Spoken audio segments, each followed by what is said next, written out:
Well, I think that if you look at just the scientific model of how we are structured, that by the time we're 35 years old, we've done so many things, so many times, that it becomes an unconscious habit.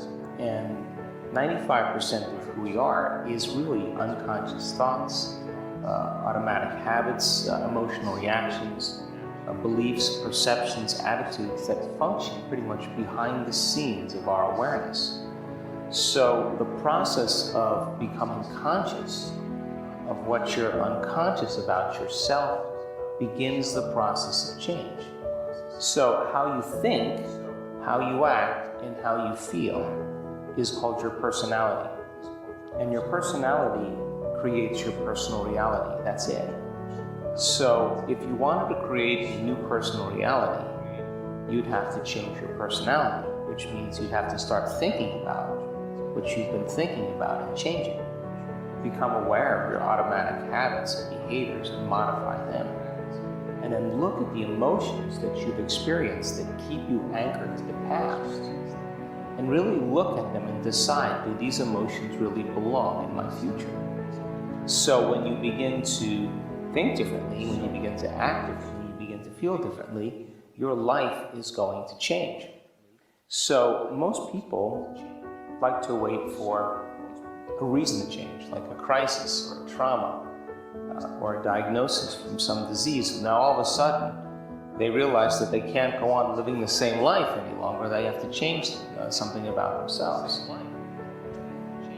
So I think that my message is, why wait for that trauma? That when you teach people that they can begin to create a better life for themselves and even improve their health and give them the tools on how to do it, it becomes more effective for everybody. Now, here's the key, is that we are already wired to do this. We're always in the process of creation if we're truly relaxed and beginning to think about what we want for ourselves in our lives. When we're living in stress and we're living in survival, then it's not a time to create. So getting people out of those survival states into more creative states allows them to do what we're innately wired to do. I can tell you from traveling around the world now and doing this for many, many years, that many, many people are actually doing it very well. And it's a skill. Just like anything you do over and over again, you get better at it.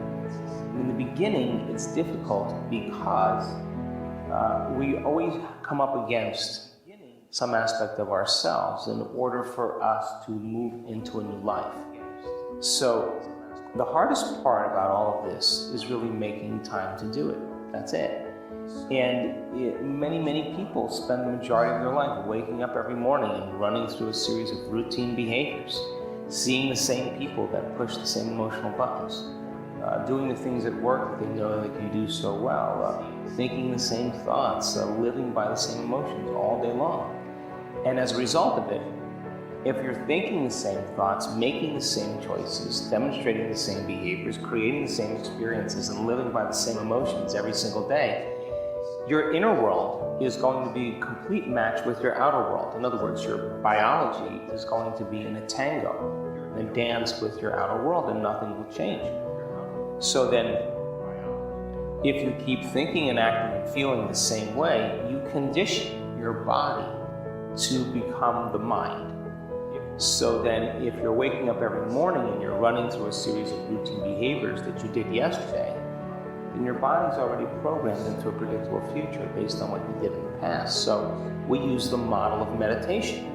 So a person sits down and they close their eyes and they disconnect from their outer environment. The people they know, the things they own, the places they have to go, the experiences that normally they create every day that reaffirms their same emotions. So if they're not experiencing their environment and they're closing their eyes and they're playing soft music in the background, or they're plugging their ears with earplugs, that's less information. If they're sitting their body down and not getting it up and doing something and not eating or smelling or tasting or feeling with their body, that's even less sensory information coming into their body. And if they're sitting down, they're not thinking about all the schedules they have to keep or all the past things that happened yesterday. They're truly in the present moment. It's when we get beyond our bodies, get beyond our environment, and we get beyond time, that we really fall into the sweet spot of the generous present moment. And that's really when we connect to the quantum field where all those potentials exist. So then getting to that point where you are being defined by thought alone, because now your inner world is more real than your outer world, begins for you to begin to condition the environment to get beyond your body and to create some new experience in your life. And it takes practice, but we've measured enough brains now in all of our research that it becomes a skill, and people slip into these states very naturally if they practice. Are these measurements done during the workshop that you are doing? We do several scientific measurements during our advanced workshops. And our advanced workshops, we just did a few in Mexico just last month. And it's an opportunity for people to retreat from their lives for 5 days, really deepen their understanding of the work, and really create, when they walk out of there, create a different life for themselves. And so we do the measurements right in our advanced workshops. We measure brain waves, we do brain scans, we do heart rate variability, we measure epigenetic changes in urine, we measure neurotransmitters, we measure cortisol levels, we measure the energy of the room, energy around people's bodies. We measure as much as we can because we want to demystify the process. What about the higher potential of energy that is when it's a group of people doing this kind of meditation instead of you doing alone in your house? Mm-hmm. Well, it always, we have a community of 500 or 700 or 1,000 people in a room. It's not just the energy that they bring, it's the type of energy they bring. So when you combine a clear intention, which is a function of the brain, and an elevated emotion, which is a function of the heart, it tends to create a more broadened electromagnetic signature that surrounds people's bodies. Now, the type of energy that's created is very rhythmic, it's very coherent, it's very orderly, it's synchronized, and it's like dropping pebbles in water. They become very, very rhythmic. That energy carries an intent, a thought.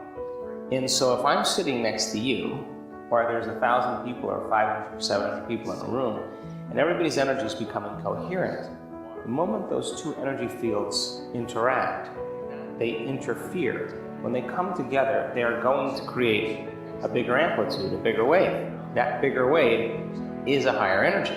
And we've measured this over and over again in our advanced workshops. And we've made scientific history because the energy that at the end of the event is way higher than the energy when we start. And what does that mean? That's available energy for people to heal. That's available energy for people to create a new life for themselves.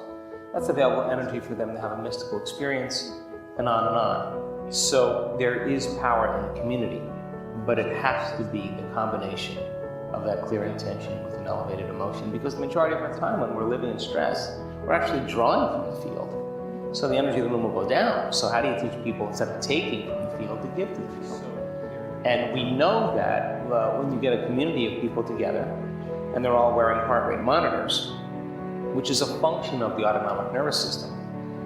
If 50 people are sitting in the front of the room wearing heart rate monitors, and everybody else in the room is creating a clear intention with an elevated motion, that all those people wearing the heart rate monitors, that their lives be enriched. That 90% of them, all their hearts go into coherence at the exact same time. In other words, they're being influenced by that energetic field, and we are bound by that field. And the emotion that binds us is love. It's the glue that keeps us forming community. This is not good news. Let's take it longer. So the more elevated the emotion, the higher the frequency. The higher the frequency, the shorter amount of time it takes to manifest in a person's life. The more they're living in competition and struggle and suffering and guilt, it's a slower vibration of energy. So it's still producing a field, but the energetic field is slower, which means they're going to take more time in their life to create it. It may take 20 years, it may take 50 years. But an elevated emotion tends to collapse.